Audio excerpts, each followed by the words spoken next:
Assalamualaikum warahmatullahi wabarakatuh. Waalaikumsalam warahmatullahi wabarakatuh. Alhamdulillah, segala puji bagi Allah yang telah memberikan kepada kita kesempatan kembali berjumpa dalam sesi yang ke-6 ini. Mudah-mudahan Allah memberkahi kita semua. Kita buka dengan bersama-sama membaca basmalah. Bismillahirrahmanirrahim. Bapak, Ibu, para peserta, sahabat-sahabat Rasko pada malam hari ini, bersama kita akan hadir pembicara yang luar biasa, salah satu fasilitator pada Trasko Kalimantan Timur. Beliau akan bicara tentang menulis ya, writing for actualization and branding. Nah, Pak Aris Setiawan ini beliau dikenal dengan nama pena Musafir Hayat. Beliau lahir di Kebumen 14 Februari 1984, menikah di tahun 2005 dengan Ibu Selviana, dan telah memiliki berapa orang anak, Pak Aris? Alhamdulillah baru 6. 6, subhanallah ya. Di umur 36 tahun sudah punya anak 6. Sangat produktif, luar biasa. Semoga barokah. Beliau lahir di Kebumen, kuliah di Malang, ya, D3 Teknik Elektro, lanjut pada S1 FKIP Bahasa Indonesia, S2 Teknologi Pendidikan Unmul, dan sekarang masih menempuh pendidikan S3 pada Manajemen Pendidikan Universitas Mula Warman sejak 2016 sampai sekarang. Pak Aris Setiawan, ya. Beliau sangat luar biasa, bukan sekedar profesional sebagai guru bahasa Indonesia, tapi juga punya banyak karya. Ya, beliau pernah juara 1 menulis esai tentang planetarium, penulis puisi terbaik tingkat nasional, menulis 6 judul buku karya tunggal yang dicetak dari eksemplar ya masing-masing. Mungkin di antara kita pernah menemukan buku di toko ya, di toko buku, Surat Cinta untuk Sang Aktivis, Oasis, 1000 Rindu, Halaman Kosong, Nyanyian Sufi. Ini adalah karya beliau.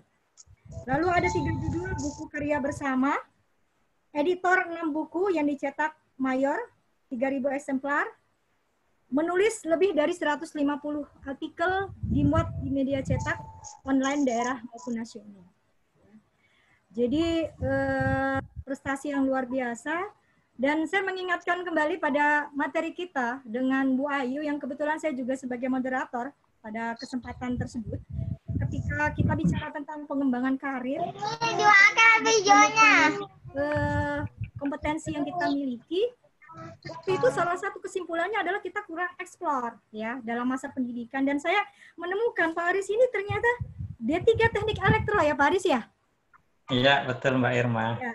Tapi sangat luar biasa ketika beliau selesai Teknik Elektro, beliau ternyata punya kompetensi yang luar biasa dalam dunia penulis ya. Beliau kemudian kuliah lagi S1 Bahasa Indonesia ya Pak Aris ya? Ya, betul. Ya. Alhamdulillah sekarang jadi guru bahasa Indonesia, sesuatu yang mungkin paling menyenangkan ini. Sudah aktif menulis dengan dunia bahasa Indonesia, lalu aktivitas sehari-hari beliau sangat enjoy, tentu menyenangkan sekali. Dan kita hari ini akan mendapat bagi-bagi ilmu dari Pak Aris. Semoga nanti akan sangat menarik buat kita bahas bersama-sama dalam sesi pertanyaan. Ada waktu sekitar 60 menit, kurang lebih Pak Aris, 45 sampai 60 menit sampai jam 9. Silahkan Pak Aris menyampaikan presentasinya pada kesempatan ini. Nanti kita akan lanjut dengan diskusi. Kita sambut teman-teman semua. Pak Aris, silahkan aplaus untuk Pak Aris. Ya. Terima kasih Mbak Irma. Assalamualaikum warahmatullahi wabarakatuh. Waalaikumsalam warahmatullahi wabarakatuh. Di Tenggarong, di Samarinda, di Pasir, dan di saja. Tentunya setiap pertemuan adalah kita mulakan dengan bacaan Bismillah, Bismillahirrahmanirrahim.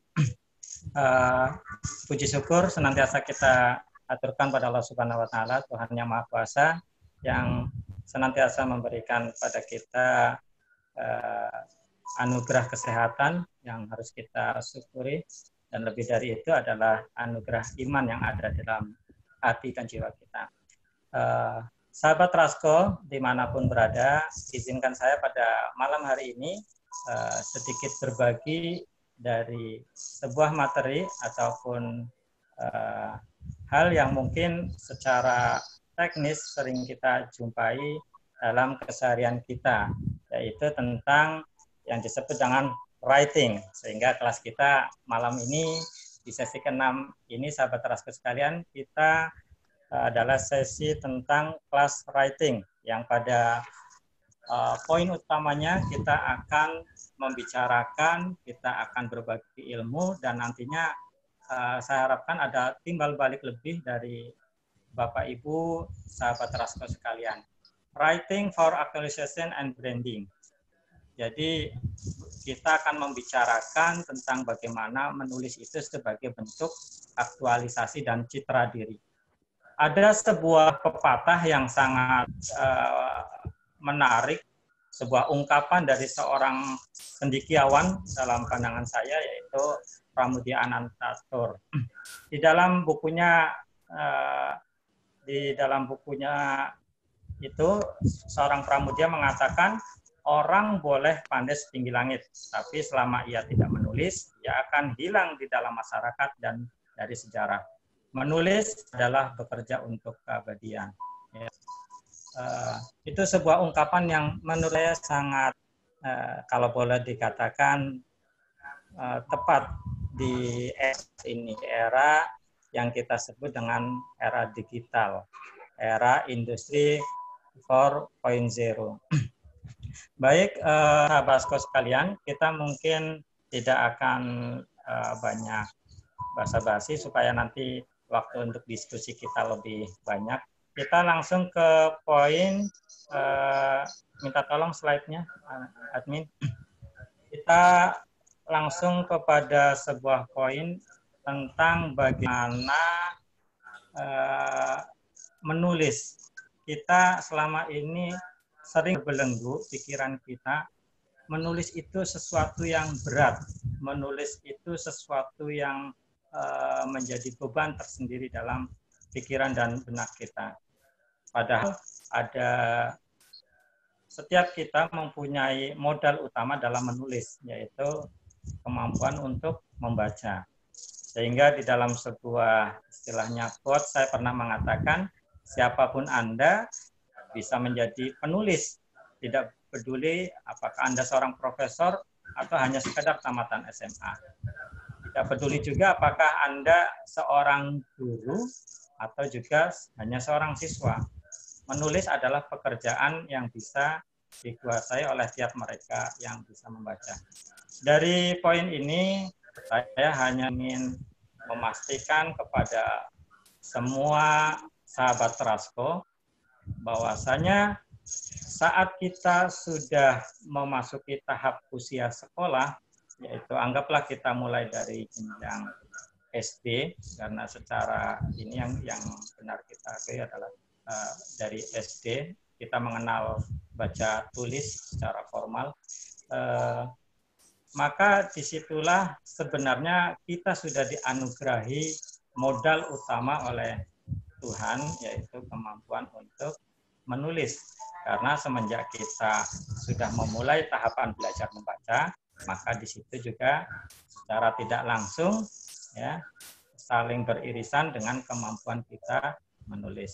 Maka di sini sekali lagi sahabat Rasko, saya menegaskan pada semuanya bahwasanya modal utama kita untuk menjadikan menulis sebagai bentuk aktualisasi dan personal branding adalah kita harus yakin sepenuhnya pada diri sendiri bahwa kita mampu untuk menulis. Next. Kita sering punya asumsi, wah usia saya saat ini kayaknya sudah uzur nih untuk menulis. Sebenarnya usia berapa sih yang ideal untuk kita menulis? Yap, cantik sekali pertanyaannya. Jadi berbicara tentang usia yang ideal kapan kita untuk menulis, maka saya ingin mengatakan pada sahabat Rasko semuanya, semenjak kita bisa membaca dan semenjak kita bisa menulis, maka itu adalah usia yang ideal bagi kita untuk memulai menulis. Tidak ada kata terlambat untuk memulai menulis. Berapapun usia Anda saat ini, entah itu 50, 40, 30, atau bahkan siapa tahu anak-anak kita ada yang usianya 10 tahun tetapi sudah mempunyai bakat untuk menulis yang kemudian secara otodidak dia asah. Jadi tidak ada kata terlambat untuk memulai menulis, sebagaimana tidak ada kata terlambat bagi diri kita untuk memperbaiki diri. Di sini ada beberapa notes yang mungkin ingin saya pertegas pada sahabat Rasko sekalian. Yang pertama adalah mari kita pahami sama-sama apa itu menulis. Menulis dengan berbagai definisi yang ada, baik itu secara menurut kamus, menurut teori dan lain sebagainya, itu sah-sah aja. Tetapi di sini saya hanya ingin menyampaikan menulis merupakan sebuah proses penuangan hasil pemikiran. Bisa juga menulis itu merupakan sebuah proses menuangkan hasil penelitian. Bisa juga kita maknai menulis sebagai bentuk dokumentasi peristiwa ataupun sebagai momentum berbagi informasi dan juga berbagi perasaan. Yang pada intinya menulis itu pasti dalam bentuk tulisan dan juga untuk mencapai tujuan tertentu. Jadi dua keyword ini perlu kita pegang saat kita akan memahami apa itu menulis. Jadi yang pertama, yang namanya menulis itu berarti dalam bentuk tulisan. Yang kedua, untuk mencapai tujuan tertentu. Jadi ini sahabat Rasko sekalian, dua keyword yang perlu kita pahami dari definisi menulis secara sederhana.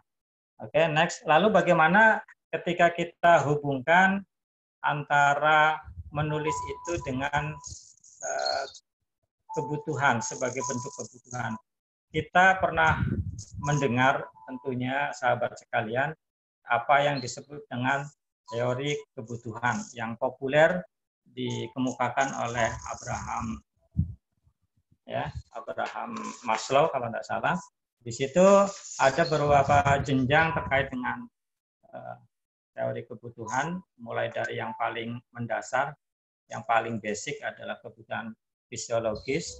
Kemudian di atasnya ada yang disebut dengan kebutuhan keamanan dan keselamatan. Kemudian di atasnya lagi ada yang disebut dengan kebutuhan bersosial. Sampai pada tahapan yang tertinggi yang disebut dengan actualization atau self-actualization, atau kita terjemahkan dalam bahasa sederhana adalah aktualisasi diri. Nah, di sini kalau kita korelasikan antara menulis dengan aktualisasi diri, tentunya sangat sinkron, sangat berhubungan. Di mana hampir di dalam keseharian kita dipaksa untuk menulis. Saat kita membuka medsos misalnya, maka mau tidak mau saat kita ingin berkirim pesan, kita akan menulis. Saat yang sama, saat kita membuka medsos, di mana kita ingin menuangkan mungkin perasaan kita, apa ide yang terlintas di dalam pikiran kita, maka di situ kita juga dipaksa untuk menulis. Nah, itu dalam keseharian. Bagaimana dengan lingkup yang lebih formal, misalnya dalam dunia kerja kita? Nah, tentunya ini lebih lagi. Hampir tidak ada dunia pekerjaan yang juga tidak lepas dari masalah menulis. Apalagi kalau memang pekerjaan formal itu adalah pekerjaan yang berkaitan langsung dengan menulis. Karena setiap pekerjaan yang tidak berhubungan dengan menulis pun pasti ada sesuatu yang sedikit banyak berhubungan dengan menulis. Misalnya terkait dengan instruksi yang harus dilakukan, terkait dengan laporan, dan lain sebagainya. Jadi sekali lagi, menulis ini dalam situasi formal ataupun non-formal merupakan sesuatu yang kita butuhkan. Dan kita tidak bisa lari dari masalah menulis ini. Sehingga sahabat Rasko sekalian, pada poin yang kedua ini saya ingin memotivasi pada diri saya sendiri dan juga sahabat sekalian, menulislah. Sebab menulis itu menguatkan ingatan, mengokohkan pemikiran, dan menyehatkan perasaan kita. Writing is amazing. Di poin ini saya ingin berbagi sebuah catatan kecil di mana menulis merupakan bagian dari naluri dan dinamika kehidupan kita sebagai manusia. Sahabat sekalian, kecenderungan untuk menulis sejak lahir hingga meninggal, bahkan kalau dalam Islam kita mengenal istilah wasiat yang wajib atau biasanya ditulis oleh seseorang waris. Hingga di sini kecenderungan untuk menulis dari lahir hingga meninggalnya seseorang itu ada pada setiap individu. Yang kedua, sahabat sekalian, menulis ini adalah merupakan bagian dari komunikasi nonverbal, di mana saat kita tidak mampu untuk menyampaikan ide-ide gagasan secara verbal, secara langsung dengan lisan kita, maka menulis adalah alternatif terbaik untuk kita menyampaikan ide ataupun gagasan kita. Ya, kita mengetahui semuanya, sahabat, bahwasanya setiap orang punya gaya komunikasi yang berbeda, punya pola atau pendekatan cara berinteraksi yang berbeda. Ada mungkin sebagian orang lebih cenderung pada komunikasi verbal. Dia lihai untuk bertutur, untuk berucap secara verbal, dan dia juga bisa melakukan pendekatan dengan orang lain itu dengan baik ketika melalui lisan. Tapi ada juga sebagian di antara kita itu justru sebaliknya, yaitu punya kemampuan komunikasi tapi dalam bentuk nonverbal. Nah, kemampuan menulis inilah yang kita sebut sebagai kemampuan komunikasi nonverbal. Kita mengetahui banyak tokoh-tokoh dunia ataupun tokoh-tokoh di Nusantara, di negeri kita ini, yang basically dia selain punya kemampuan orasi yang bagus, komunikasi verbalnya bagus, dia juga punya kemampuan komunikasi nonverbal yang bagus. Contohlah, misalnya kita mengenal ada Bung Hatta, salah seorang dari founder pendiri bangsa ini. Sebenarnya Bung Karno juga seorang yang punya keahlian menulis, tetapi tidak tertutupi dengan kemampuan yang lebih pada kemampuan orasinya, kemampuan verbalnya. Nah, Bung Hatta ini sebagai seorang pemimpin pendiri bangsa kita, kalau kita membaca sejarahnya, maka kita temukan beliau seorang penulis yang hebat, penulis yang luar biasa. Demikian juga para tokoh pergerakan yang pernah ada di negeri kita, mulai dari pergerakan yang sifatnya keagamaan ataupun nasional. Bisa kita lihat mereka selain pemikir-pemikir yang handal, pemikir-pemikir yang hebat, mereka juga merupakan para penulis yang hebat. Karya-karya mereka masih bisa kita nikmati sampai saat ini. Yang ketiga, sebuah catatan kecil yang mungkin perlu kita sampaikan pada sahabat Rasko sekalian adalah bahwasanya menulis ini punya peranan penting dalam stimulasi perubahan sikap ataupun pemikiran. Di era digital seperti saat ini, nyaris semua ide-ide gagasan yang baru bisa kita jumpai lewat tulisan.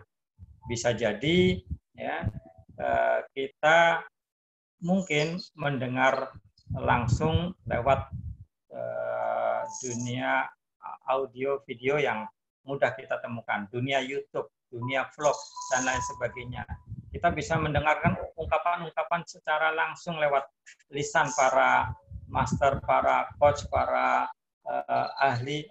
Tetapi sampai saat ini dominasi lisan memang kita akui masih lebih dibanding non lisan atau non verbal. Sehingga kita mulai malam ini, sahabat Rasko sekalian, kita belajar mengenalkan diri kita melalui writing ini, melalui dunia menulis. Baik, sahabat Rasko sekalian, ada mungkin kita lihat beberapa komentar dari para tokoh. Mungkin admin minta tolong slide kata mereka tentang menulis.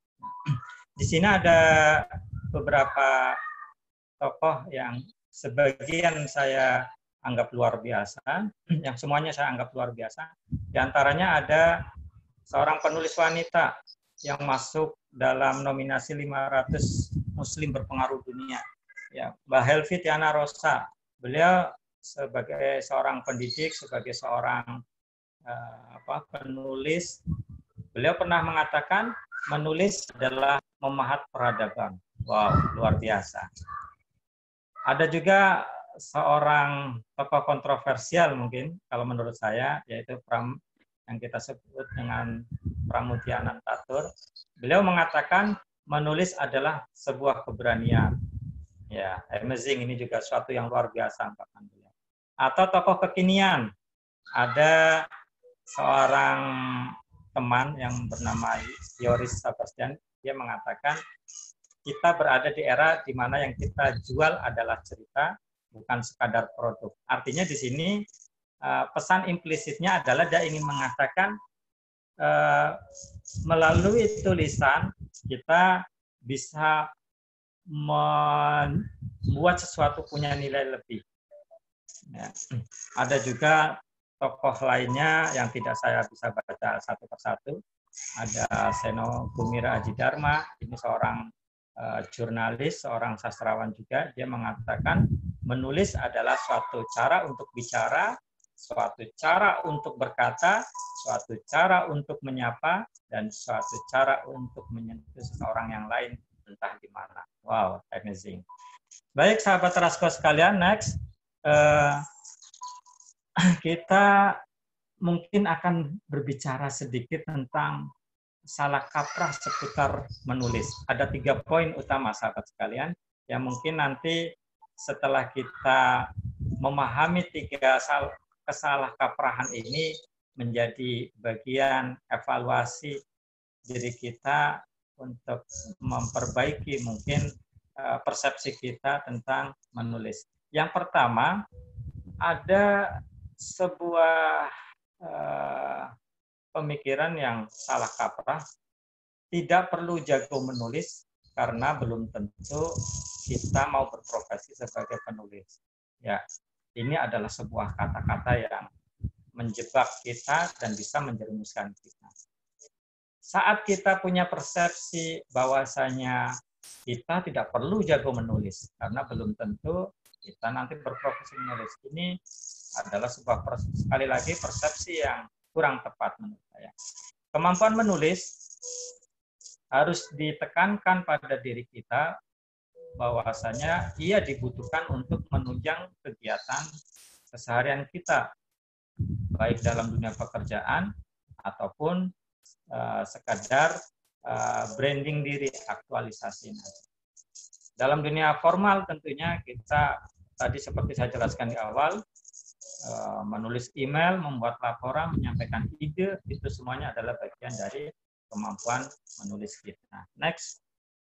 Yang kedua, ada sebuah persepsi yang juga salah kaprah bahwasanya di keluarga saya tidak ada nih keturunan penulis. Untuk apa saya harus belajar menulis? Untuk apa saya memperdalam dunia tulis? Nah, ini juga merupakan sebuah persepsi yang kurang tepat yang perlu kita perbaiki sama-sama sahabat Rasko sekalian. Kita harus menanamkan diri bahwasanya menulis membutuhkan banyak latihan. Semakin banyak menulis, maka secara otomatis kemampuan kita akan terasah. By the way,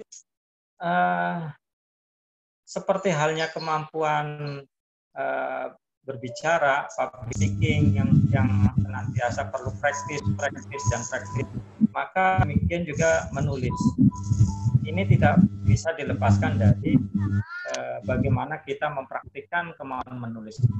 Karena semakin sering seseorang menuangkan ide-idenya lewat menulis, maka akan semakin terasah kemampuan menulisnya dan akan semakin tajam pula analisisnya ketika menuangkan ide-ide dari yang sudah dia baca. Next, sahabat Rasko sekalian, poin ketiga yang sering salah kaprah seputar dunia menulis adalah kita punya persepsi lebih baik menulis daripada membaca. Wow, ini sebuah persepsi yang perlu kita perbaiki. Menulis dan membaca itu sama pentingnya, karena untuk dapat menulis tentunya perlu memiliki perbendaharaan kata yang tidak sedikit. Dengan membaca, itu akan memperkaya perbendaharaan kita. Ada sebuah teori yang dinamakan dengan teori 10.000 jam, teori Outlier.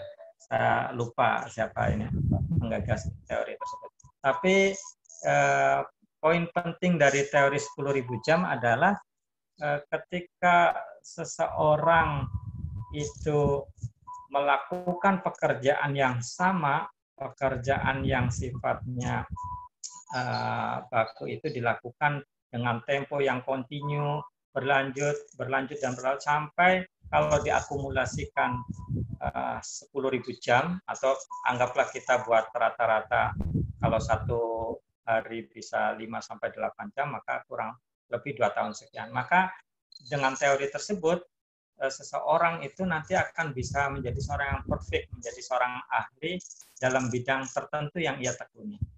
Nah, ini menarik sahabat Rasko sekalian.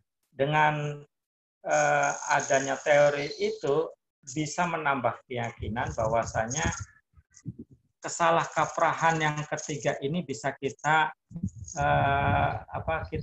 abaikan. Ketika kita punya persepsi tadi lebih baik menulis daripada membaca, maka kalau dihubungkan dengan teori ini, anggaplah kita membaca satu hari selama 1 jam saja, kemudian kita menuangkan ide-ide yang sudah kita baca itu dalam bentuk tulisan hanya dalam waktu 1/5-nya atau kurang lebih 10 menit saja, maka dalam hitungan kurang lebih 1 tahun, maka setelah itu kita asah terus setiap hari, maka di tahun kedua kita akan menjadi seorang pembaca yang hebat dan juga menjadi seorang penulis yang hebat. Next.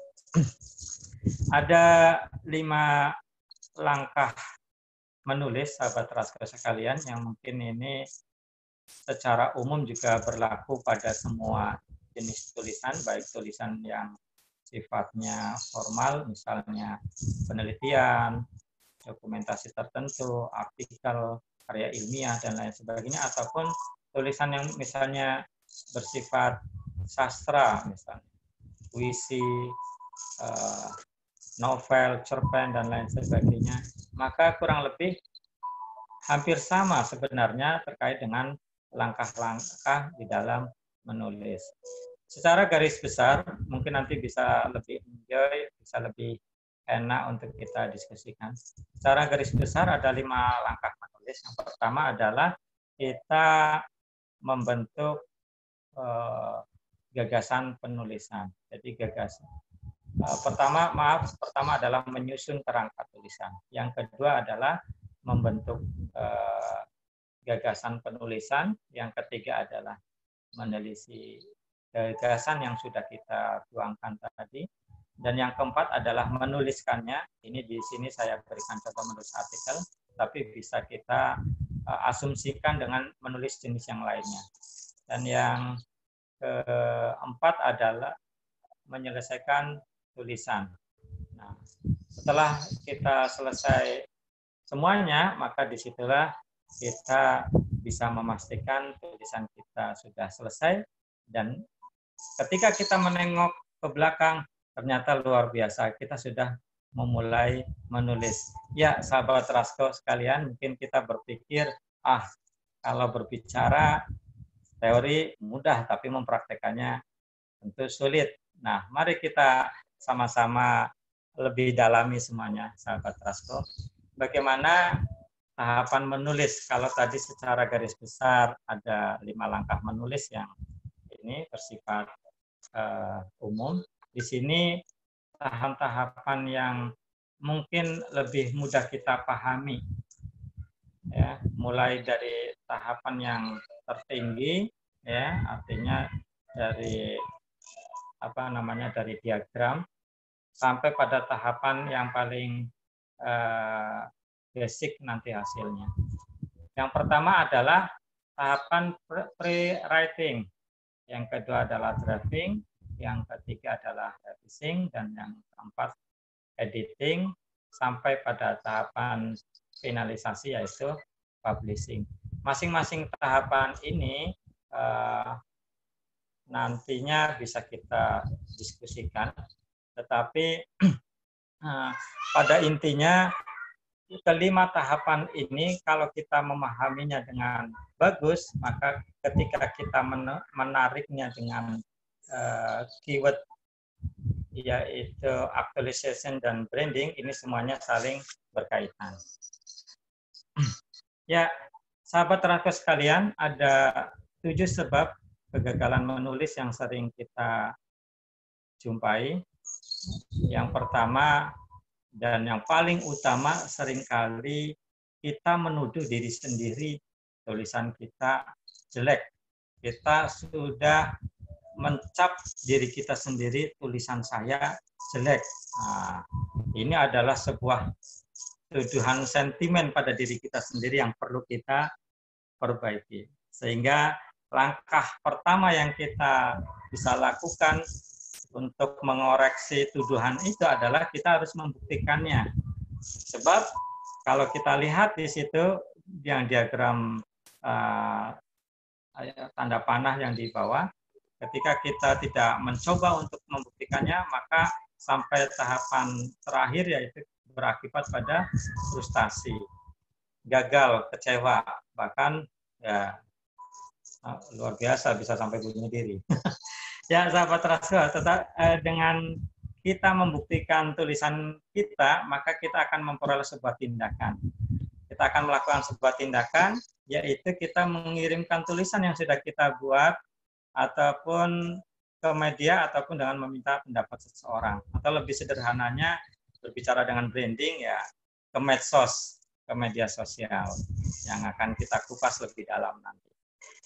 Ya, ketika kita melakukan tindakan mengirim tulisan ke media ataupun meminta pendapat kepada seseorang yang kita punya anggapan dia perfect, punya ekspektasi yang lebih di dalam menulis, maka kita akan menemukan 2 hasil.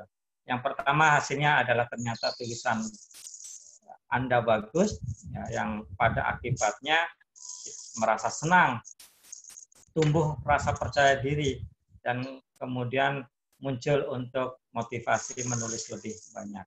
Ataupun ada hasil yang kedua yang berlawanan, yaitu tulisan Anda ternyata memang jelek, yang kemudian berakibat pada 2 hal. Yang pertama, ketika kita menerimanya dengan lapang dada, kemudian itu menjadi semacam lecutan bagi diri kita, maka dengan mengetahui tulisan kita ternyata dianggap jelek, kita akan berusaha untuk memperbaikinya. Termotivasi untuk membuat tulisan yang lebih bagus. Dan yang perlu kita hindari, jangan sampai akibat yang negatif yang kita terima, yaitu kita merasa frustasi ataupun merasa kecewa dan gagal. Baik, sahabat Rasko sekalian, seorang penulis itu dilihat dari apa yang telah ia tulis, bukan dari apa yang telah ia katakan. Maka di sini saya mengajak pada sahabat Rasko sekalian untuk memperbanyak menulis dan mungkin mengurangi dalam berkata, terutama berkata yang tidak perlu tentunya. Beberapa catatan penting yang mungkin saya ingin bagi pada sahabat sekalian adalah saya ingin menegaskan tulisan merupakan bank memori yang abadi. Kenapa bisa disebut demikian? Dengan menulis, maka kita bisa mengatasi... Suaranya nggak masuk. Nggak masuk. Dengan menulis... Suaranya nggak masuk.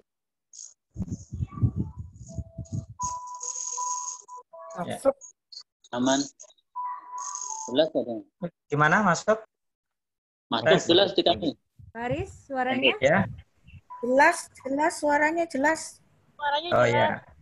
Oke, bisa next. Yes. Lanjut. Ya, dilanjut ya. Monggo dilanjut. Ya, jadi di poin ini saya ingin mengatakan tulisan adalah bank memori yang abadi. Apa artinya? Bank memori di sini, maka bisa kita suaranya saya tidak mendengar yang lain. Ya, gimana jelas? Suara jelas. Jelas Bu, suaranya jelas. Suaranya jelas. Oke ya, dilanjut. Dengan kita punya persepsi tulisan adalah bank memori yang abadi, di sini maka kita bisa persepsikan tulisan itu mengatasi kelemahan daya ingat. Dalam kehidupan keseharian kita dengan banyaknya problematika yang kita temui secara faktual dalam kehidupan, maka itu menggerus ingatan kita. Nah, menulis adalah salah satu solusi dari kelemahan daya ingat kita. Ya, menulis apapun, bahkan sampai hal yang anggaplah ada dikatakan hal yang paling receh, menulis apa yang mau dibeli, catatan apa yang mau dibeli, menulis catatan peminjaman misalnya, catatan hutang dan lain sebagainya. Itu semua adalah bagian dari menulis sebagai mengatasi kelemahan daya ingat. Yang kedua, dengan menulis itu bisa menguatkan peristiwa yang telah terekam dengan baik dalam ingatan kita, lebih dikuatkan dengan dalam bentuk tekstual. Dan yang ketiga, dengan menulis secara otomatis gagasan ataupun ide yang pernah terlontarkan, terlintas di dalam pikiran kita itu akan lebih terjaga. Baik sahabat Rasko sekalian, nah ini kita masuk pada inti dari writing is branding. Dalam cerita tentang asal-muasal branding, saya ingin berbagi sedikit. Jadi ketika saya membaca kisah asal-muasal branding, ternyata branding itu berawal dari peternakan sapi. Wow, luar biasa. Jadi asal-muasal, sekali lagi, branding itu bukan dari perusahaan, bukan dari sebuah company, tetapi melainkan dari sebuah peternakan sapi. Konon, sahabat Rasko sekalian, branding ini muncul di peternakan sapi adalah saat sapi-sapi yang akan diperah itu dicap untuk mengetahui mana sapi yang menghasilkan susu yang baik dan mana sapi yang produk hasil perasannya kurang baik. Kemudian sapi-sapi yang dianggap punya produksi baik, susunya juga lebih dibanding sapi yang lain, maka kemudian sapi tersebut dicap. Nah, inilah yang kemudian melekat istilah branding itu pada sapi yang kemudian diadopsi oleh perusahaan. Kemudian perusahaan-perusahaan yang ada yang bermunculan di era industri memakai teori branding ini di dalam produk mereka. Dan seiring zaman, maka bukan hanya perusahaan saja yang memerlukan branding, memerlukan citraan, yaitu citraan yang positif. Karena sebagaimana branding itu punya beberapa fungsi yang di dalamnya meliputi ada identity, attribute, vision, value, trust. Ini semua adalah poin-poin bagian dari branding yang akan tertanam di dalam customer, pada diri customer, pada orang lain. Kalau kaitannya dengan personal branding, maka ketika seseorang tercitra ataupun terbranding sebagai sosok tertentu dan itu melekat, maka apapun yang dilakukan oleh personal tersebut, oleh tokoh tersebut akan senantiasa juga melekat dengan brand yang ada pada dirinya. Pada seseorang yang dilekatkan dirinya citraan seorang leader yang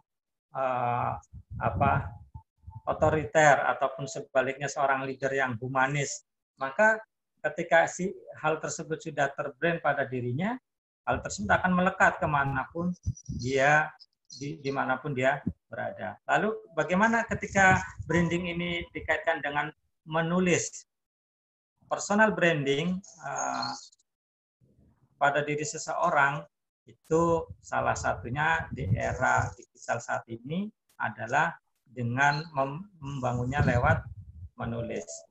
Saat media-media, kanal-kanal media yang ada ini begitu banyak ragamnya, maka semakin besar pula potensi seseorang membranding dirinya melalui dunia tulisan. Bahkan tidak perlu kelihayan yang kelihayan ataupun perfect ya di dalam kemampuan menulis itu sendiri. Yang terpenting adalah saat dia terus secara kontinu melekatkan pada dirinya melalui tulisan, artinya ragam kanal-kanal yang ada dia gunakan untuk menuangkan ide-idenya, maka niscaya secara perlahan orang akan melekatkan dirinya dengan branding tertentu. Biasanya seorang penulis itu ya akan terimage tergantung pada seringnya jenis tulisan yang ia tulis.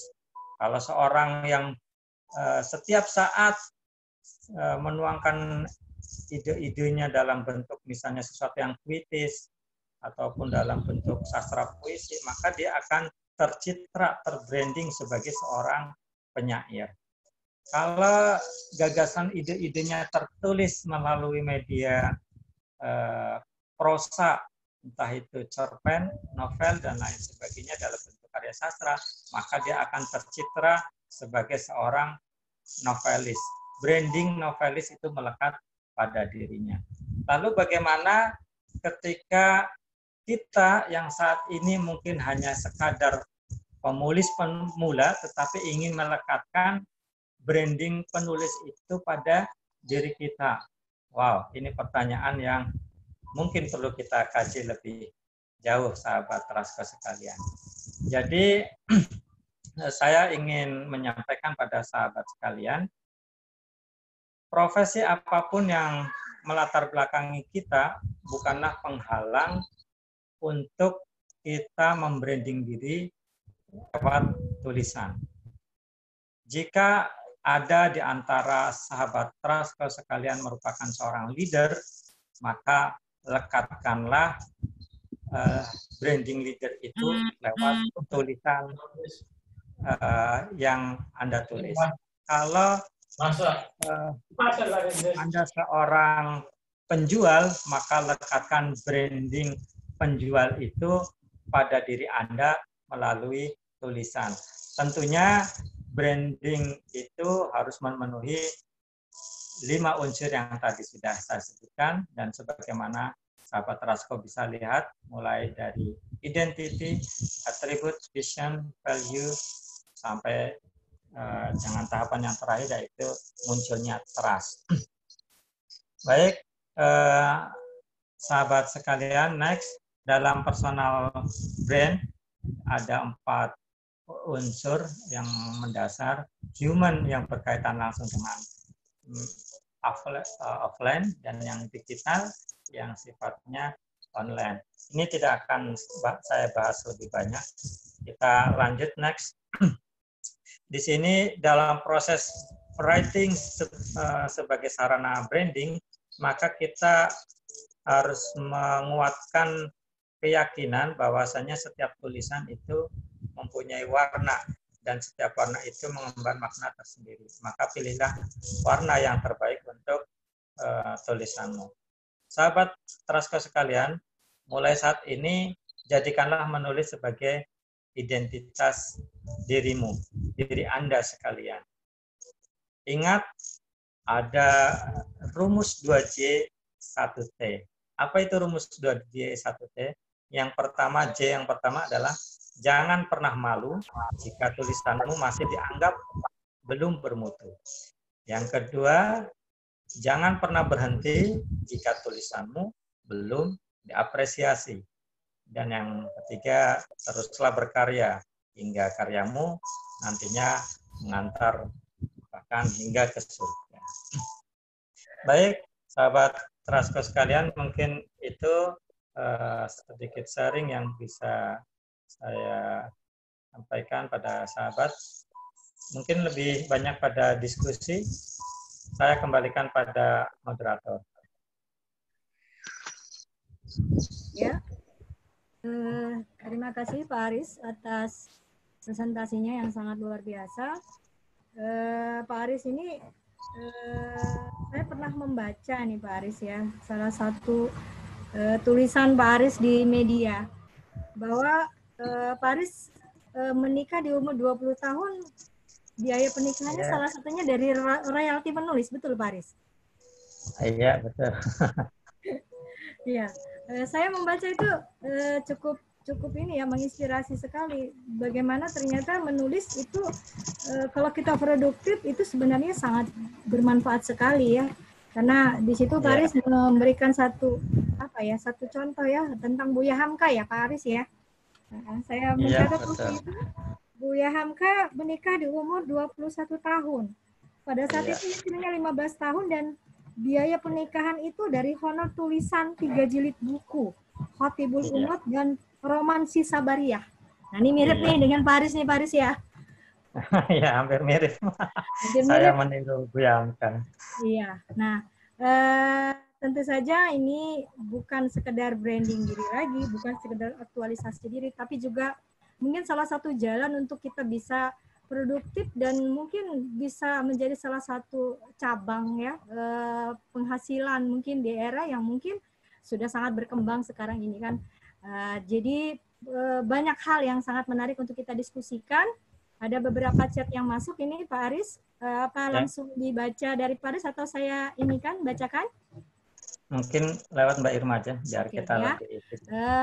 Ini yang pertama dari Ibu Erna Hikmati Hidayah.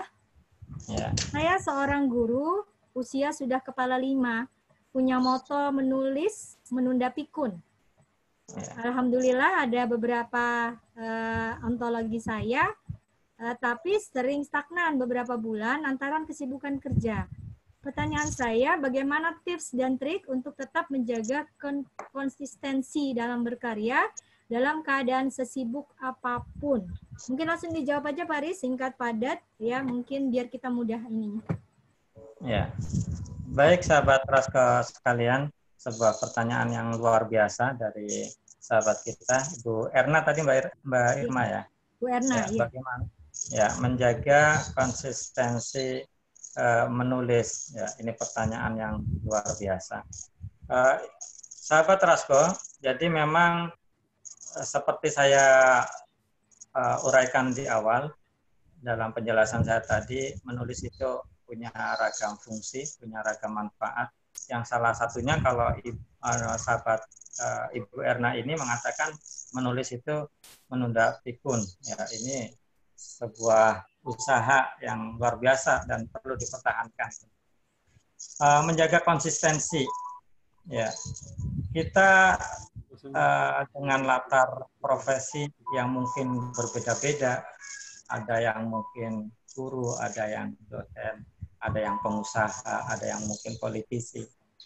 Ini tentunya punya kesibukan yang masing-masing, takarannya juga berbeda. Berbeda juga dengan orang yang tentunya fokus di dalam dunia kepenulisan. Kalau orang yang sudah secara totalitas terjun dalam dunia kepenulisan, tentunya menjaga konsistensi ini lebih mudah. Tetapi bagaimana dengan diri kita yang mungkin profesi utamanya justru kadang menyita waktu kita sehingga waktu untuk menulis itu benar-benar anggaplah sangat kurang, ataupun kita meluangkan waktu itu sangat kesulitan untuk menulis. Nah, ini perlu kita gali bersama. Yang pertama menurut saya, apa yang harus dilakukan untuk menjaga konsistensi menulis? Yang pertama adalah siapkan buku atau bacaan terkait dengan motivasi menulis. Ya, jadi yang pertama adalah siapkan entah itu buku yang sifatnya fisik ataupun e-book misalnya, yang memang konten-kontennya adalah tentang motivasi menulis. Kenapa kita perlu punya suplai energi dari buku yang setiap saat bisa kita baca tentang motivasi menulis? Ya, karena seringkali inkonsistensi kita, ketidakkonsistenan kita dalam menulis itu karena turunnya motivasi kita untuk menulis. Sehingga kita untuk saat ini kita bisa ketika motivasi itu turun, ketika kita misalnya dalam beberapa waktu terjeda tidak menulis, maka bacalah buku-buku yang menggairahkan kembali diri kita untuk menulis. Selain buku, tentunya media yang sifatnya lewat video juga sudah bertebaran. Kanal YouTube menyediakan beragam tontonan yang bisa membangkitkan motivasi kita untuk menulis. Ini juga alternatif. Tetapi kalau kaitannya dengan menulis di sini, saya lebih menyarankan pada yang sifatnya tekstual, yaitu membaca buku. Karena tadi saya katakan membaca itu menambah perbendaharaan dari kata-kata kita. Diksi kita akan semakin tajam, akan semakin terasa dengan banyaknya membaca dibanding hanya sekadar mendengar, walaupun mungkin substansinya yang antara kita dengar dan apa yang kita baca itu bisa jadi sama. Jadi yang pertama, langkah pertama adalah sekali lagi sediakan sarana yang mendukung kita untuk tergerak motivasi menulis itu. Yang kedua, menjaga konsistensi menulis, yaitu dengan selalu menulis pada kanal media apapun yang kita punyai. Saat ini tidak ada lagi gap, tidak ada lagi sesuatu yang membatasi kita untuk mengekspresikan tiap ide tulisan kita. Media Facebook, WA, Instagram, link, dan LinkedIn, dan lain sebagainya, semuanya adalah kanal-kanal menulis yang gratis. Yang adapun kalau kita yang sifatnya mungkin tidak terlalu suka dengan bermedsos, maka kita bisa mengalihkan pada buku agenda, buku diary biasanya kalau perempuan. Nah, ini adalah sarana-sarana untuk tetap mengasah kemampuan kita menulis. Tulislah hal-hal yang sederhana setiap hari. Walaupun mungkin itu di mata orang lain bisa saja tidak berarti, tidak punya nilai, value-nya tidak ada. Tetapi yakinlah bahwasanya ketika hal tersebut senantiasa dijaga, maka hal tersebut secara tidak langsung akan tetap membantu menjaga kita konsisten untuk tetap menulis. Tapi saya sarankan ketika ini dikaitkan dengan branding diri, maka lakukanlah aktivitas menulis walaupun yang sederhana ini lewat media sosial yang kita punya. Facebook, Instagram, WA itu adalah sarana paling murah untuk tetap menjaga konsistensi kita menulis. Ya, diselingi dengan mungkin dalam seminggu sekali, 2 minggu sekali kita punya target adalah tulisan kita yang dimuat di media misalnya.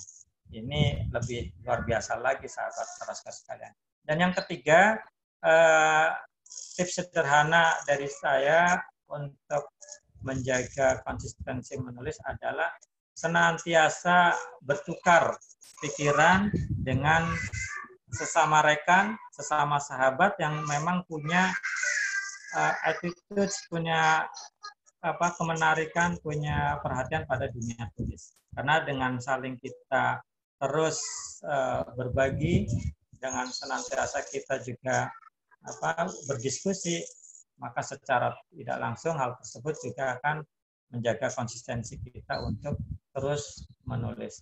Ya mungkin itu sahabat Rasko sekalian, 3 tips sederhana untuk menjaga konsistensi kita di dalam menulis. Ya.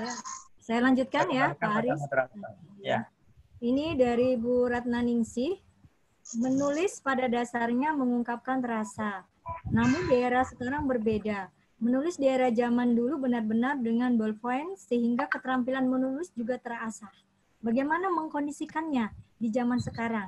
Siapapun mampu menulis di media. Cuman mengabaikan etika penulisan kadang tidak diperhatikan karena menulisnya dengan bahasa bebas. Ini Pak Aris mungkin gimana pendapatnya terkait ungkapan Bu Ratna ini? Ya, oke, sahabat Rasko sekalian, ini ada pertanyaan dari sahabat Rasko Ibu Ratna tentang bagaimana mengkondisikan penulisan saat ini yang dianggap kurang dibanding cara menulis zaman dulu ya, Mbak Irma ya. Ya, memang etika.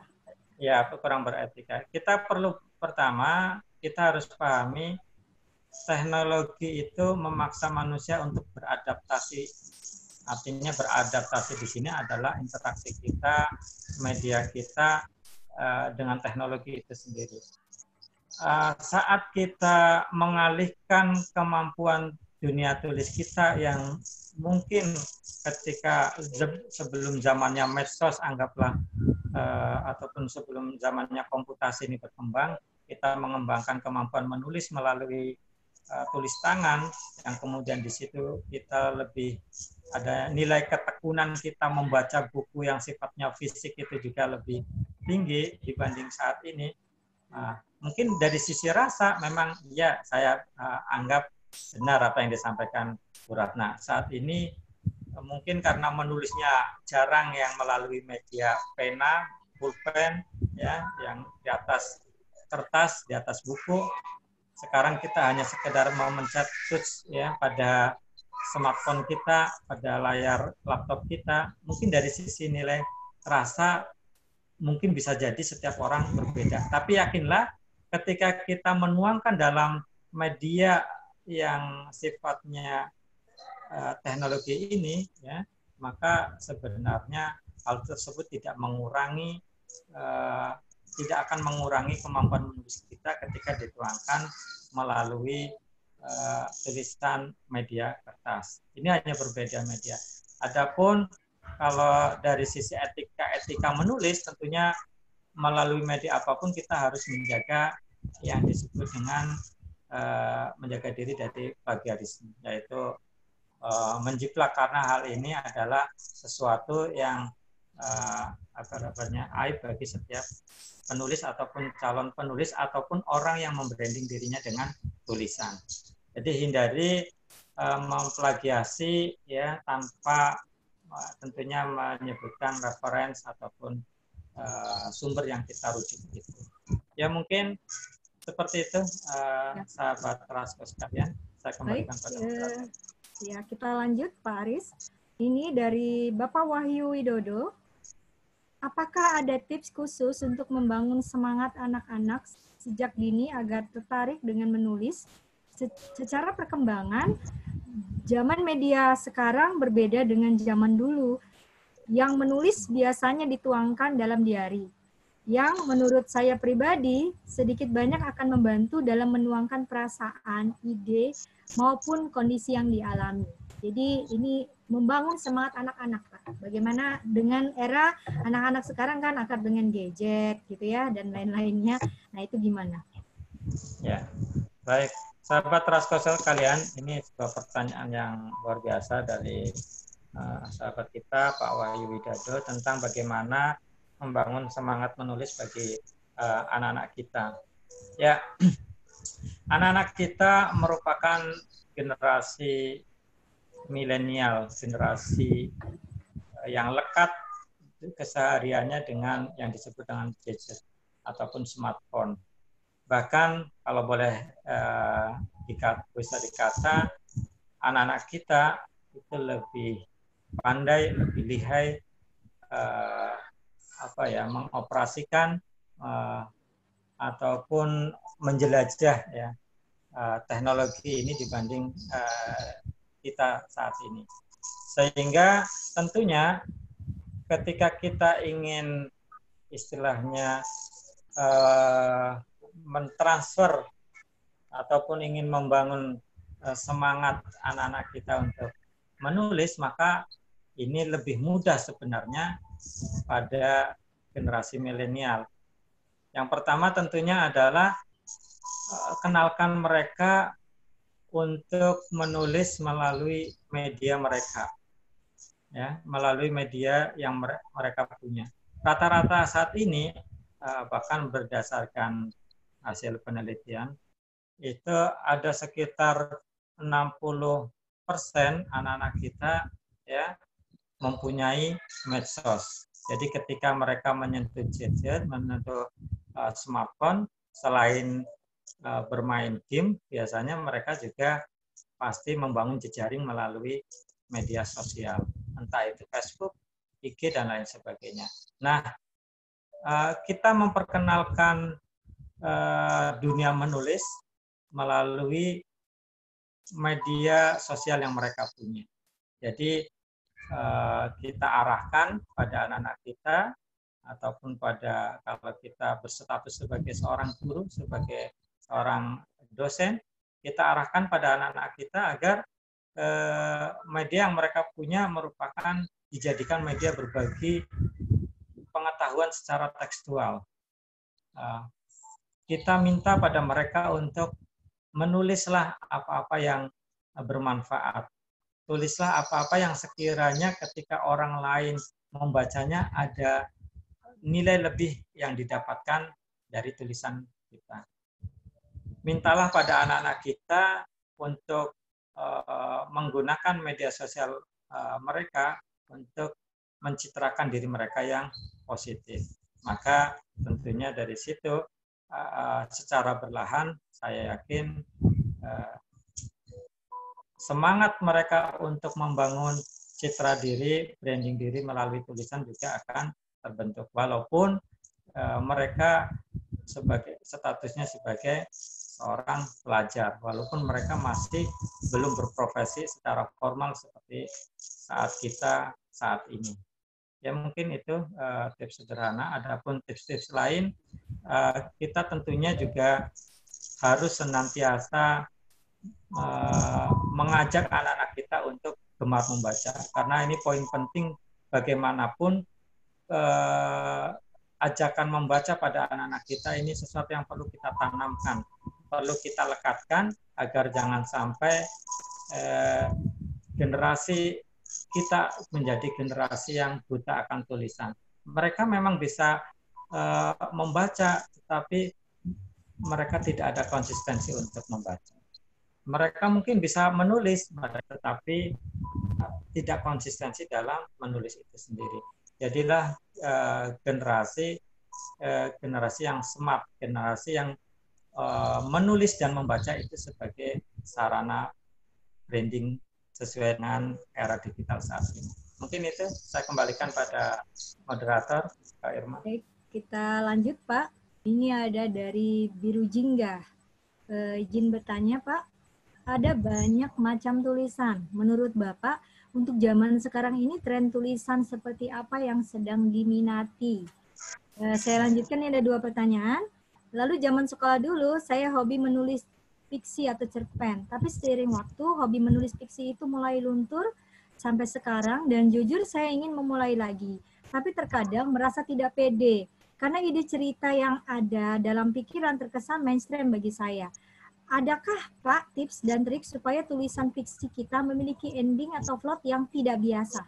Seringkali terkendala dalam bagian ini. Itu, Pak, pertanyaannya. Ya, baik. Sahabat Raskol sekalian, dimanapun berada, ya, ini merupakan pertanyaan-pertanyaan yang luar biasa. Nanti saya dibantu koreksi kalau ada mungkin pertanyaan yang saya persepsikan berbeda. Siapa tahu persepsinya berbeda antara yang diminta penanya dengan persepsi saya. Pertama, tren tulisan saat ini. Ya, ini luar biasa pertanyaan. Apa sih sebenarnya tren menulis saat ini? Saya ingin mengatakan pada sahabat sekalian bahwasanya setiap tulisan itu punya pangsa pasar tersendiri. Ibaratnya sebuah produk dari sebuah perusahaan, dari sebuah company, maka biasanya produk itu punya customer tersendiri yang loyal. Ada yang loyalnya pada produk A, ada yang punya customer yang loyalnya pada produk B, dan seterusnya. Itu tidak bisa dicegah, karena loyalitas seorang customer pada sebuah produk itu adalah sesuatu yang sifatnya naluriah. Tidak ada yang bisa mencegahnya. Nah, kaitannya dengan menulis, saya katakan tadi, setiap karya tulis apapun bentuknya, maka dia juga punya pembacanya tersendiri, punya segmen yang berbeda. Sehingga di sini bisa saya katakan, apapun jenis tulisan, bisa dipastikan dia punya pembaca setianya. Sehingga kalau ditanyakan apa sih trennya, maka kalau dalam yang saya pahami, semua jenis tulisan itu punya trennya masing-masing. Tetapi kalau mungkin secara umum berbicara tentang penjualan produk bukunya, maka kita tentunya bisa melihat ke toko-toko buku yang bertebaran di daerah kita. Misalnya, saya sebut, saya menyebut misalnya Gramedia.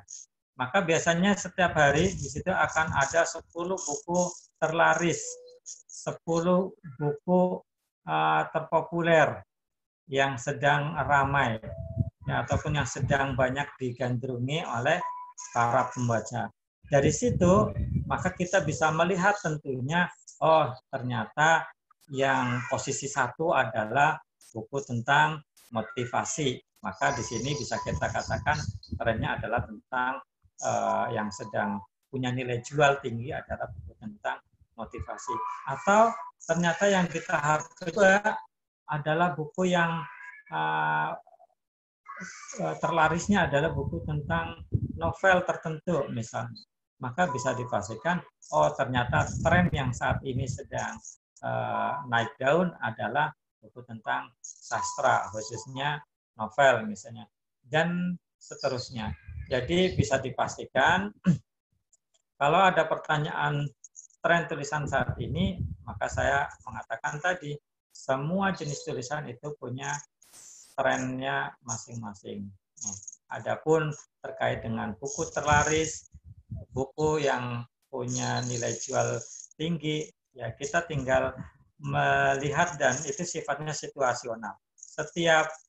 Mungkin setiap minggu, setiap bulan selalu lahir buku-buku yang kemudian punya nilai jual tinggi, laris di pemasaran. Nah, mungkin di situ secara sederhana kita bisa melihat, oh ternyata tren yang sedang berkembang adalah tulisan model A, tulisan model B, dan seterusnya. Saya tidak bisa menjustifikasi secara langsung trennya adalah ini, dan seterusnya.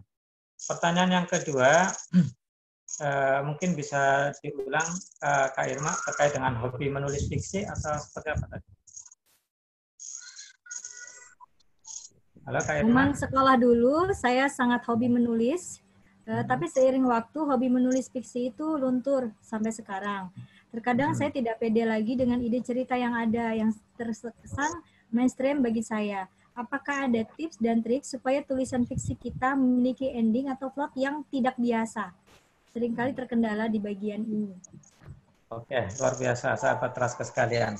Jadi berbicara tulisan jenis fiksi, ya ini merupakan segmen tersendiri dari ragam tulisan yang ada. Pada tulisan fiksi yang dikedepankan adalah hasil olah imajinasi kita. Diksi-diksi yang dimainkan dalam konten tulisan fiksi tentunya berbeda dengan diksi-diksi pilihan kata yang digunakan dalam non-fiksi. Nah, tentunya berbicara tentang tips bagaimana supaya mungkin ending tulisan kita lebih mengena, kemudian lebih bisa diingat oleh pembaca, maka kita mungkin perlu mereview dari jenis-jenis tulisan. Ya, ending tulisan yang baik konon kalau fiksi adalah ending yang menggantung. Artinya apa? Hasil ataupun akhir dari jalan cerita itu sepenuhnya dikembalikan pada pembaca.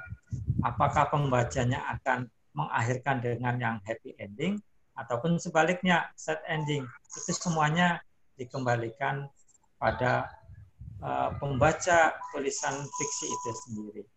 Nah, ini biasanya kita temukan pada novel-novel saat ini yang populer. Hampir semuanya nyaris adalah bersifat ending yang menggantung. Yang tadi saya kemukakan di awal, yaitu penilaian akhir ataupun bagaimana cerita itu akan berakhir, itu dikembalikan pada si pembaca. Jadi sekali lagi tidak ada dalam persepsi saya tidak ada tips khusus bagaimana supaya tulisan yang kita buat itu menarik, ya, kemudian disenangi oleh orang yang membacanya. Mungkin seperti itu Kak Irma, atau perlu dielaborasi lebih dalam? Ya, baik, saya lanjutkan Pak. Ini ada pertanyaan dari Ari Susanti. Menulis status di media itu apa bisa dikatakan seorang penulis? Apakah harus punya karya tulis seperti buku? Itu Pak pertanyaannya. Menulis status di medsos ya, atau di media?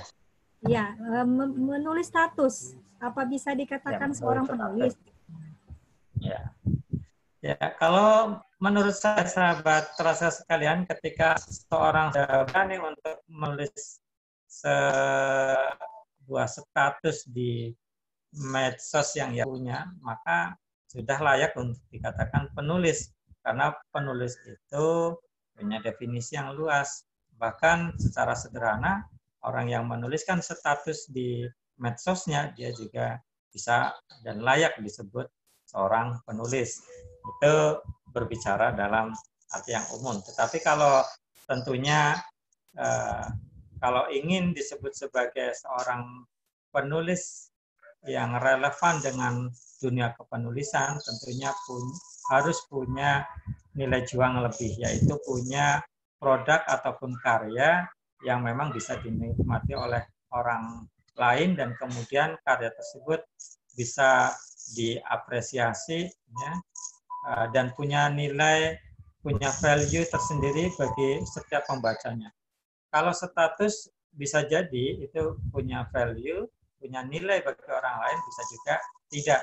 Tetapi kalau setiap karya, baik itu yang sifatnya fiksi atau non-fiksi yang kemudian dia dilempar ke media ataupun bahkan lebih dasar lagi misalnya dijadikan sebuah buku, maka itu menurut saya yang penulis dalam arti yang sebenarnya. Mungkin seperti itu Kak Irma. Baik Pak Aris, masih ada beberapa pertanyaan ya. Sudah pukul 9:30, kita lanjut dulu. Ada pertanyaan dari Musdalifah Mais. Assalamualaikum Pak, mau bertanya kalau misalnya tulisan kita adalah resuman dari buku, bagaimana Pak? Misalnya menulis resum buku secara berkala, buku Ustadz Salim Afilah, karena saya masih bingung kalau harus menulis dari tema yang saya buat sendiri. Bagaimana Pak pendapat Bapak terkait ini? Ya, sahabat Rasko sekalian, ini pertanyaan luar biasa dari sahabat Musdalifah tentang bagaimana, apakah sebuah tulisan resum buku itu secara berkala ini masuk kategori sebagai penulis. Ya, tentunya saat seseorang mampu melakukan menyampaikan ide-ide gagasan dari buku yang ia baca, dalam hal ini adalah resum, maka sebenarnya dia sedang mengasah kemampuannya untuk menulis, dan ini perlu dipertahankan. Bahkan kalau boleh saya katakan, ada penulis yang hanya punya spesialis, dia membuat semacam resumnya saja. Ada juga yang misalnya menuliskan gambaran ya dari buku yang pernah dia baca. Ada juga penulis yang spesialis hanya menulis quotes, kata-kata mutiara. Ada juga penulis yang punya spesialis hanya menuliskan misalnya puisi. Nah, itu semuanya bisa menjadi semacam citraan, branding yang melekat pada seseorang yang melakukannya. Jadi kalau sahabat Musdalifah ini tadi secara konsisten, kontinu menuliskan resum-resum buku dari yang telah ia baca, maka bisa dipastikan akan terbranding pada dirinya, dia merupakan seorang penulis resum. Kalau seseorang, mungkin sahabat yang lain, secara konsisten menuliskan opini, maka dia juga akan terbranding automatically sebagai seorang penulis opini, dan seterusnya. Saya pikir apapun yang kita tulis itu adalah sebuah langkah yang luar biasa yang terus perlu kita jaga konsistensinya. Seperti itu, Kak Irma, saya kembalikan pada. Saya lanjutkan, Pak. Ini ada dari Bu Indah Priha. Bu Indah ya.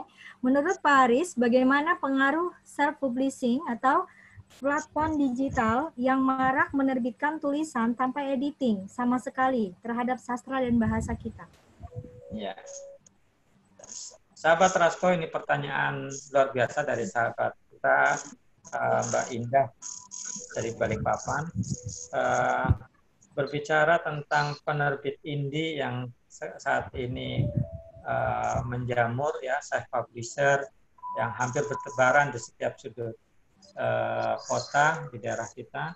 Ini sebenarnya adalah sebuah bentuk dari semakin majunya dunia tulis. Entah apapun yang melatar belakangi seseorang ingin menerbitkan tulisannya, itu adalah sebuah, kalau dalam pandangan saya, adalah sesuatu yang sifatnya positif, yang bahkan perlu terus untuk kita dorong.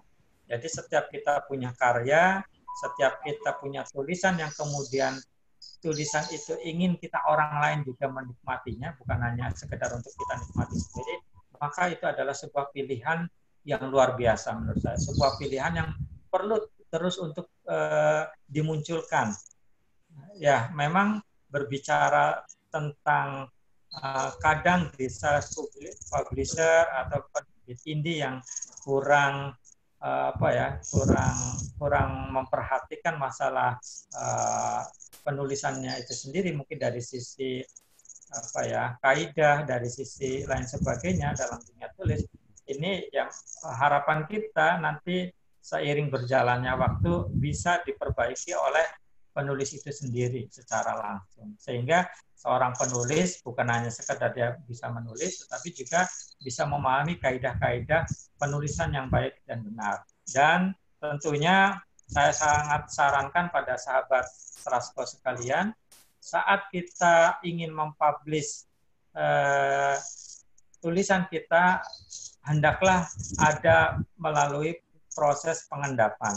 Terlebih ini tulisan yang akan nantinya akan dibagikan ke khalayak ramai, di share ataupun akan dibaca oleh orang secara umum. Perlu sebenarnya istilah mengendapkan tulisan kita. Setelah kita membacanya berulang, kemudian kita merasa perlu ada perbaiki. Dalam jeda waktu tertentu, biarkan tulisan itu mengendap. Kemudian setelah kita melalui proses beberapa saat, ya, ataupun beberapa hari, kita rasa tulisan yang kita akan kita bagikan, kita sharing itu layak dan punya nilai, punya value yang bagus untuk orang lain dan untuk diri kita, maka silakan tulisan itu diterbitkan ataupun dibagi pada teman-teman kita yang lain. Saya pikir seperti itu, Kak Irma. Saya kembalikan kepada Mas Aris, mungkin dari sahabat-sahabat kita peserta pada malam ini mungkin belum terlalu mengerti itu. Tadi Bapak menyebut penerbit indie, itu apa itu? Biar mungkin nyambung apa maksudnya. Ya, sahabat sekalian, secara sederhana self-publisher ataupun penerbit indie ini adalah istilah dari penerbitan ataupun penerbit yang secara menerbitkan dalam jumlah yang terbatas, dan memang biasanya biaya untuk menerbitkannya adalah dengan kantong kita sendiri, dengan dana yang kita punya. Ini berkebalikan dengan yang diistilahkan dengan penerbit mayor. Jadi penerbit indie, self-publisher itu dikenal juga sebagai istilahnya penerbit minor, penerbit yang skalanya lebih kecil. Tetapi jangan khawatir, banyak sekali tulisan-tulisan yang bagus yang kemudian laris di pasaran berawal dari penerbit indie atau penerbit minor. Kalau kita pernah mengenal sebuah novel fenomenal, Ayat-Ayat Cinta, itu juga berlatar dari penerbitan indie yang dikelola sendiri oleh penulisnya, yaitu Kang Abi. Buku-buku yang lain, karya-karya yang sifatnya motivasi, sastra, juga banyak sekali yang pada akhirnya punya nilai jual tinggi, diterbitkan oleh penerbit yang disebut penerbit mayor, yang modalnya besar, mereka yang membiayai, tetapi semuanya banyak yang berawal juga dari penerbit minor atau penerbit yang kecil, bahkan kita sendiri membiayai menerbitkannya. Bahkan konon novel Harry Potter yang terjual sampai sekian juta eksemplar, ya, yang menjadikan penulisnya itu merupakan penulis terkaya yang pernah ada, melebihi kekayaannya, konon melebihi Ratu Elizabeth. Itu juga awal-awalnya novel Harry Potter itu sendiri diterbitkan dalam penerbit minor, penerbit indie, penerbit yang skalanya kecil, tapi ternyata ada ketertarikan dan pada akhirnya mengantarkan menjadi karya yang monumental. Seperti itu. Jadi penerbit mayor, penerbit minor itu adalah sebuah istilah yang kadang digunakan oleh para penulis ataupun para penerbit untuk mengatakan dari sisi skala company yang menerbitkannya. Ya, saya kembalikan pada moderator Kak Irma. Dilanjut dari Pak Yoga, mohon izin bertanya. Saya ingat sekali masa kejayaan budaya literasi setelah era 98. Gelombang literasi Islami yang digawangi Darmizan, FLP, dan lain-lain. Betapa literasi itu sangat mempengaruhi perkembangan psikologis para remaja hingga mahasiswa di masa itu. Sebagai seorang aktivis literasi, tentunya Pak Aris memiliki cita-cita agar gelombang literasi ini kembali lagi jaya. Nah, bagaimana Pak? Apa rencana besar Pak Aris untuk mengembalikan kejayaan literasi ini? Ini Pak Aris Ketua Forum Lingkar Pena ya Pak Aris ya? Forum Lingkar Pena Kaltim. Silahkan. Ya, alhamdulillah. Ya.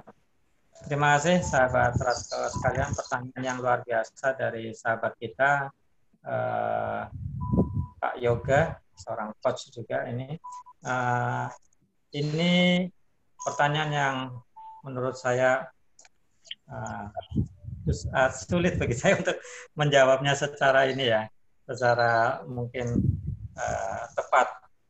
Jadi bagaimana mengembalikan masa kejayaan, masa-masa literasi, khususnya literasi yang sifatnya beririsan dengan dunia Islam pada era 98 yang memang digawangi oleh salah satunya Darmizan, FLP ya, dan segala turunannya. Jadi kalau dari sudut pandang saya pribadi sebagai seorang yang tinggal di Kalimantan, kemudian bersama dengan sahabat yang lain aktif dalam beberapa organisasi literasi, yang salah satunya juga FLP. Di sini tentunya kita menginginkan kejayaan literasi itu muncul lagi ke permukaan, walaupun sebenarnya tanpa disadari saat ini pun dunia literasi kita sedang muncul, cuma eranya bergeser. Kalau dulu adalah era literasi yang sifatnya buku fisik, buku secara tekstual, saat ini literasi kita muncul tetapi dalam format digital. Sekarang banyak sekali produk-produk literasi, karena literasi ini maknanya luas, kita tidak bisa hanya mengasumsikan literasi itu dari sudut pandang dunia baca dan tulis.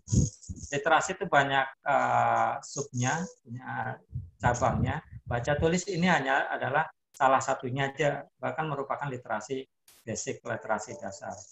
Literasi digital, literasi keuangan, literasi yang lainnya itu semuanya adalah bentuk literasi.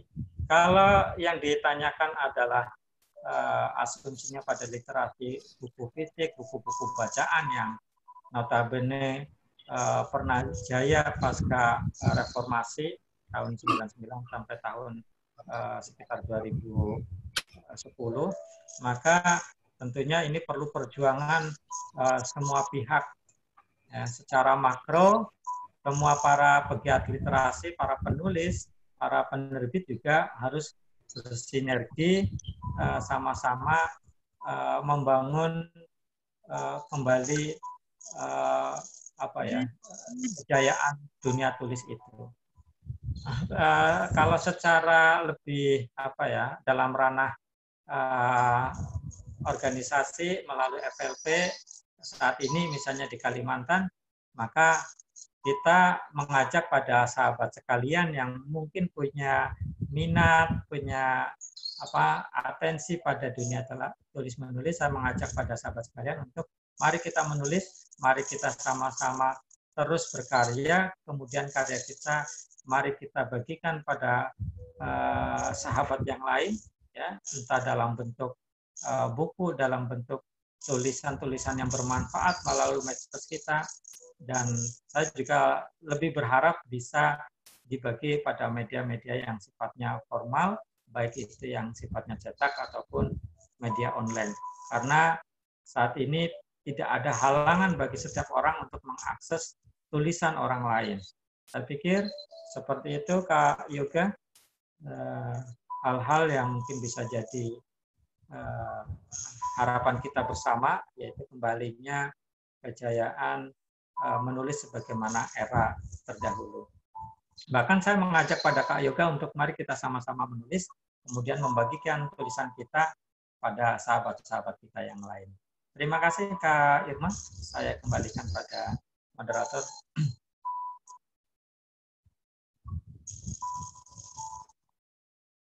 Halo?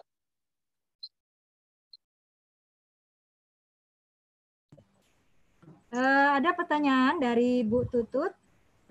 Saya baru mulai belajar menulis. Saya baca dari beberapa sumber, saya ambil sedikit-sedikit dan saya gabung, saya tambah sedikit-sedikit lagi. Apa itu sudah termasuk penulis atau penyadur, Pak? Ya, baik sahabat Rasko sekalian. Saya di awal tadi sampai pertengahan materi saya senantiasa menekankan tulislah apa yang bisa Anda tulis. Apakah Anda seorang penyadur, apakah Anda seorang penulis, itu menurut saya tidaklah penting. Yang terpenting adalah bagaimana usaha yang telah Anda lakukan, yaitu dengan menulis tadi, dengan mengutip mungkin dari tulisan orang lain, kemudian menambahkannya, selama itu tidak merupakan bentuk plagiasi, saya pikir tetap lanjutkan, tetap usahakan hal tersebut dilakukan secara kontinu, dan tentunya lebih baik lagi kalau dikembangkan dengan lebih memperbanyak ide-ide yang orisinil dari pemikiran sahabat sekalian. Jadi tidak ada penulis yang murni ataupun lahir benar-benar dari idenya sendiri. Dia pasti akan dipengaruhi oleh referensi, oleh apa yang pernah ia baca. Jadi tidak ada penulis yang berdiri sendiri dengan ide-idenya. Sedikit banyak, entah berapapun prosentasenya, seorang penulis pastilah juga dipengaruhi oleh ide ataupun gagasan oleh orang lain. Sehingga saya menyarankan jangan pernah patah arang, patah semangat untuk tetap mengedepankan budaya menulis yang sudah sahabat sekalian bangun. Tetap lanjutkan, pertahankan, dan terus kembangkan. Saya kembalikan pada moderator, Kak Irma, jawaban saya untuk sahabat tadi. Baik, Pak. Ini ada 2 pernyataan dari yang menulis di chat. Dari Bu Santi Sahabudin, saya bacakan. Saya termasuk yang ada di era 98 pada saat maraknya majalah Islami seperti Anida, Umi, Saksi, Tarbawi. Karena saya suka membaca, maka hijrah saya juga lewat membaca. Bangga bisa berada di masa itu. Jadi ya mudah-mudahan lah ini menjadi satu motivasi untuk menggiatkan literasi ya Pak Aris ya. Semoga ini menjadi semangat buat kita. Nah, ini yang pertama, ada satu lagi dari Bu Barinah Nurin. Masya Allah, pertanyaan bagus-bagus semua dan jawabannya pas banget. Ini komen tanda saya nggak bisa berkata-kata lagi karena begitu keren dan banyaknya serta baik ilmunya tentang menulis. Barakallahu fikum, mudah-mudahan saya bisa menjadi penulis. Nah, itu beberapa pernyataan yang disampaikan. Demikian mungkin dialog kita pada hari ini. Pak Aris, dipersilakan mungkin ada kata-kata penutup sebagai sumber inspirasi bagi para peserta pada malam hari ini. Ya. Ada rumus sederhana dalam kita mempertahankan untuk menulis. Rumusnya adalah 3M. Ini tentu akan mudah kita ingat semua sahabat Trasko sekalian. Apa itu rumus 3M dalam dunia menulis kita? Yang pertama adalah menulis, yang kedua adalah menulis, dan yang ketiga adalah menulis. Tidak ada pilihan lain bagi seorang penulis kecuali memulai dirinya untuk menulis. Saya pikir seperti itu, sahabat Trasko, dan pesan saya, mari branding diri Anda dengan tulisan yang Anda buat. Writing for actualizing and branding. Terima kasih. Menulis, menulis, dan menulis. Teman-teman peserta mungkin bisa membuka suara semua. Kita kasih aplaus untuk Pak Aris pada malam hari ini atas pengalaman, share pengalaman, dan ilmu yang telah beliau sampaikan. Kita aplaus kepada Pak Aris. Kalau Pak Aris, Pak moderator, materi bisa disampaikan, dibagikan ke peserta. Terima kasih. Ya, silakan Pak. Dibagi materi. Saya lanjutkan. Bapak Ibu, sahabat Trasko, ada satu catatan dari Pak Aris dari materi tadi yang saya ungkapkan kembali sebagai pengingat bagi kita, bahwa menulis itu menguatkan ingatan, mengokohkan pemikiran, dan menyehatkan perasaan. Jadi menulislah dan menulislah sebagaimana tadi pesan Pak Aris. Insya Allah itu akan membuat kehidupan kita lebih berwarna, lebih menyenangkan. dan kita akan bisa mulai dari hal-hal yang kecil yang ada di sekitar kita untuk menuliskannya. Ya. Mungkin itu yang bisa kita diskusikan pada malam hari ini. Saya Irma Yanti, mohon maaf jika ada yang kurang berkenan. Sebelum ditutup mungkin bisa berfoto dulu sebentar. Ya. Sebentar Pak, kita foto dulu ya Bapak Ibu. Pak Yayat mohon dibantu untuk foto. Lembar pertama Pak Yayat. Ya Bu, baik. Sudah? Suara saya kedengaran Bu? Terdengar. Oke. Yang pertama kita mulai ya dalam hitungan 1, 2, 3. Oke. Lembar kedua. Lembar kedua. 1, 2, 3.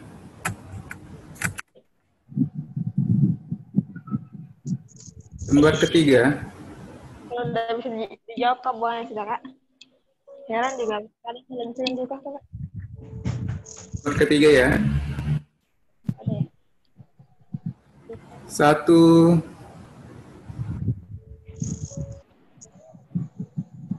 2, 3. Lembar keempat. 1, 2, 3. Lembar kelima. 1, 2, 3. Oke, selesai. Oke. Ya.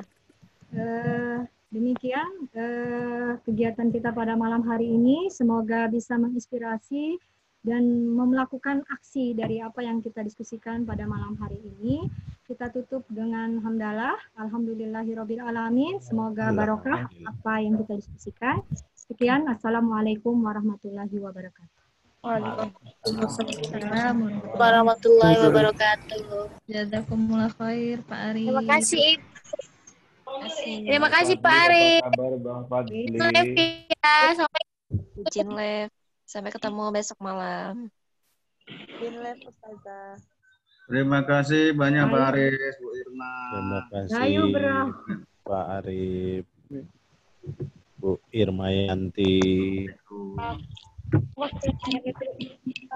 Bu Irma ini mestinya bagi-bagi ilmu juga ini. Terima kasih. Izin live. Udah 15 mata. Terima kasih ilmunya. Assalamualaikum.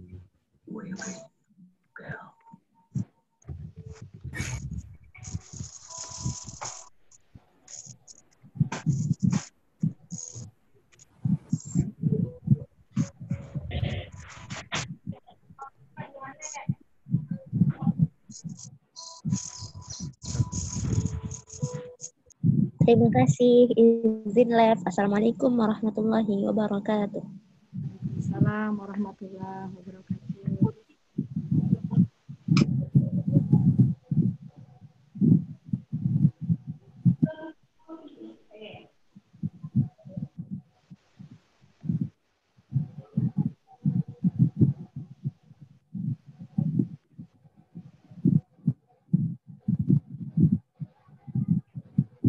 Ustadz Rahmadi, apa kabar Ustadz Rahmadi?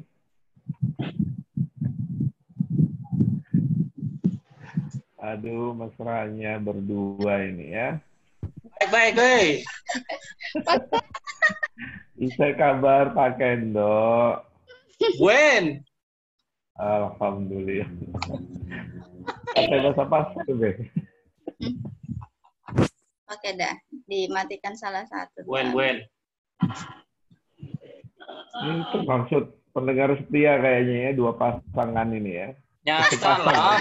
Harus. Nyata tuh. Maanu. Pasar aman terkendali nih ya. Apanya aman. Tadi pakai kata. Sudah selesai S2-nya, Bang. Udah lama. Oh, sudah lama. Ya. Oh, kalau tahu dijadikan narasumber ini kemarin. Salah. Narasumbernya sudah ada tuh. Salah, nanti kita lanjut lagi. Siap-siap ya di kontak Pak Rahmadi, MPD.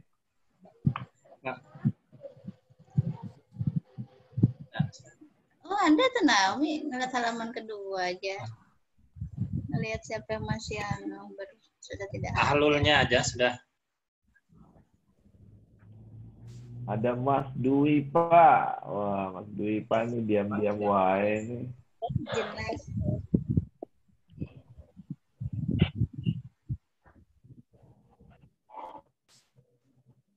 Ini diri siapa nih?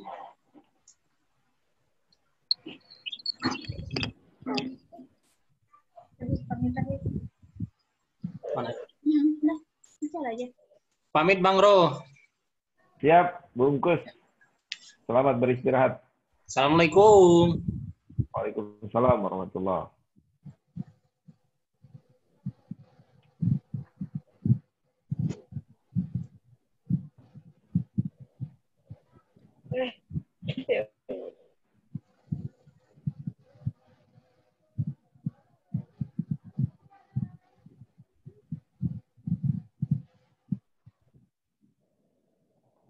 Pak Jailani, apa kabar Pak Jailani?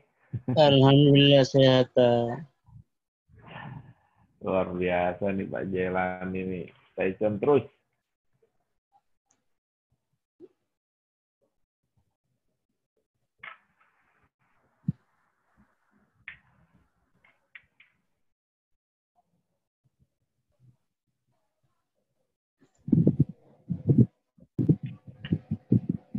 Oke, izin pamit terlebih dahulu teman-teman. Assalamualaikum.